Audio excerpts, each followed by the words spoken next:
राजनीतिक रैली बनी मातम, करूर हादसे में चीख पुकार, मौत का दर्दनाक मंजर, लगभग 36 लोगों की मौत। कौन है इसका जिम्मेदार? नमस्कार, मैं एहतशामुल हसन। पहले खबर पर नजर डालते हैं, फिर चर्चा करेंगे। लेकिन उससे पहले अगर आपने हमारे चैनल को सब्सक्राइब नहीं किया है तो कर लें, बेल आइकन प्रेस कर लें। आइए दिल दहला देने वाली खबर पर। तमिलनाडु के करूर में 27 सितंबर 2025 को तमिलगा वैतरी कशगम टीवीके के प्रमुख और तमिल सिनेमा के लोकप्रिय अभिनेता राजनेता विजय की रैली के दौरान एक भीषण भगदड़ की घटना घटी, जिसने पूरे राज्य को सदमे में डाल दिया। ये रैली शाम करीब 7:30 बजे वेलुस्मीपुरम इलाके में शुरू हुई, जहां हजारों समर्थक विजय के भाषण को सुनने के लिए इकट्ठे हुए थे। अचानक पावर कट के कारण अंधेरा छा गया और भीड़ में भारी दहशत फैल गई। इस दौरान अचानक भरी भीड़ में तेजी से धक्का मुक्की और भगदड़ मच गई। लोग एक दूसरे पर गिर पड़े, जिसमें बच्चे बुजुर्ग भी फंस गए। अब तक 36 लोगों की मौत की पुष्टि हो चुकी है, जिनमें 6 बच्चे, 9 पुरुष और 16 महिलाएं शामिल हैं।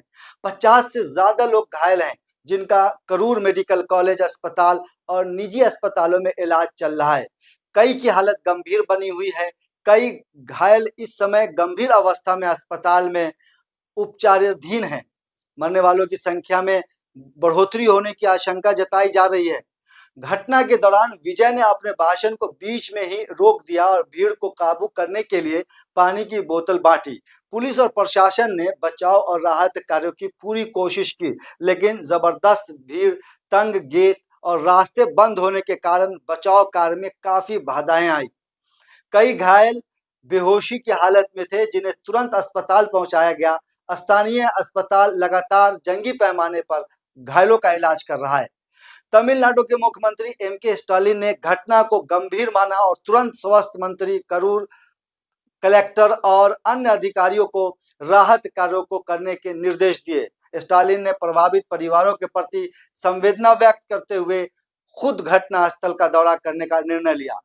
जानकार का कहना है कि ओवरक्राउडिंग और बुनियादी सुविधाओं की कमी ने हादसे को जन्म दिया। राज्य सरकार ने मृतकों के परिजनों को 10-10 लाख रुपए मुआवजे की घोषणा की।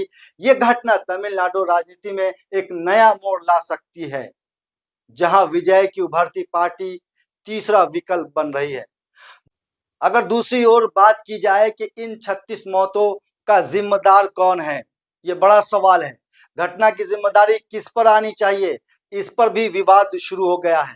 प्रारंभिक जांच से पता चला है कि आयोजकों और पुलिस प्रशासन दोनों की ओर से भीड़ नियंत्रण के इंतजामात पर्याप्त नहीं थे। पुलिस ने आगाह किया था कि स्टेज के आसपास का क्षेत्र बहुत छोटा और भीड़ संभालने में असमर्थ है। सुरक्षा प्रबंधकियों और वॉलंटियर्स की भीड़ को संभालने में कमी थी, जिसके कारण भीड़ उत्साहित होकर आगे बढ़ी और भगदड़ मची।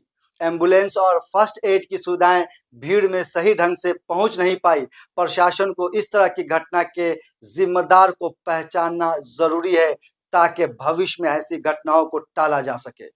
इस घटना ने तमिलनाडु में बड़े राजनीतिक और सामाजिक कार्यक्रमों में सुरक्षा, आपातकालीन व्यवस्थाओं और भीड़ नियंत्रण करने के सवाल को गहरा कर दिया है। स्वास्थ्य सेवाओं, आपातकालीन प्रतिक्रिया और पुलिस निगरानी पर भी सवाल खड़े कर दिए हैं।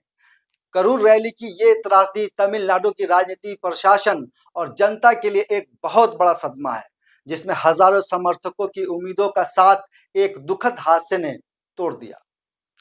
इस विफलता और लापरवाही की वजह से हुई घटना के पीछे की सच्चाई सामने लाई जानी चाहिए और भविष्य में ऐसी किसी भी घटना को रोकने के लिए जरूरी सुधार होने चाहिए। इस दुर्भाग्यपूर्ण घटना पर गहरा दुख जताया जा रहा है।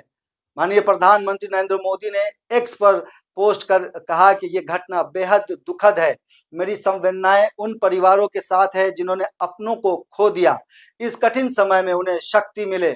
सभी घायलों के शीघ्र स्वस्थ होने की कामना करता हूं। राष्ट्रपति द्रौपदी मुर्मू ने भी शोक व्यक्त किया। उन्होंने कहा कि मैं दिवंगतों के परिजनों के प्रति अपनी गहरी संवेदनाएं प्रकट करती हूं और घायलों के शीघ्र स्वस्थ होने की प्रार्थना करती हूं। केंद्रीय गृह मंत्री अमित शाह जी ने भी दर्दनाक घटना पर दुख जताया। उन्होंने लिखा कि मैं मृतकों के परिजनों के प्रति अपनी संवेदनाएं व्यक्त करता हूं। ईश्वर से प्रार्थना है कि वो शोकाकुल परिवारों को इस दुख को सहने की शक्ति दे और घायलों को शीघ्र स्वस्थ करे। रक्षा मंत्री राजनाथ सिंह ने एक्स पर पोस्ट शेयर कर कहा, रैली के दौरान हुए दुखद हादसे से गहरा आहत हूं। निर्दोष लोगों की जान जाना वास्तव में बहुत दिल तोड़ने वाला है। मैं मृतकों के परिजनों के प्रति अपनी संवेदनाएं व्यक्त करता हूं और घायलों के शीघ्र स्वस्थ होने की प्रार्थना करता हूं। विपक्ष के नेता राहुल गांधी ने कहा कि राजनीतिक रैली में हुए दुखद हादसे से अत्यंत दुखी हूं, जिसमें कई अनमोल जिंदगियां चली गईं। मेरी संवेदनाएं उनके परिजनों के साथ हैं और घायलों के शीघ्र स्वस्थ होने की कामना करता हूं। मैं कांग्रेस कार्यकर्ताओं और नेताओं से आग्रह करता हूं कि वो पीड़ितों और उनके परिवारों को हर संभव सहायता प्रदान करें और राहत व बचाव कार्यों में प्रशासन के साथ मिलकर कार्य करें। धन्यवाद।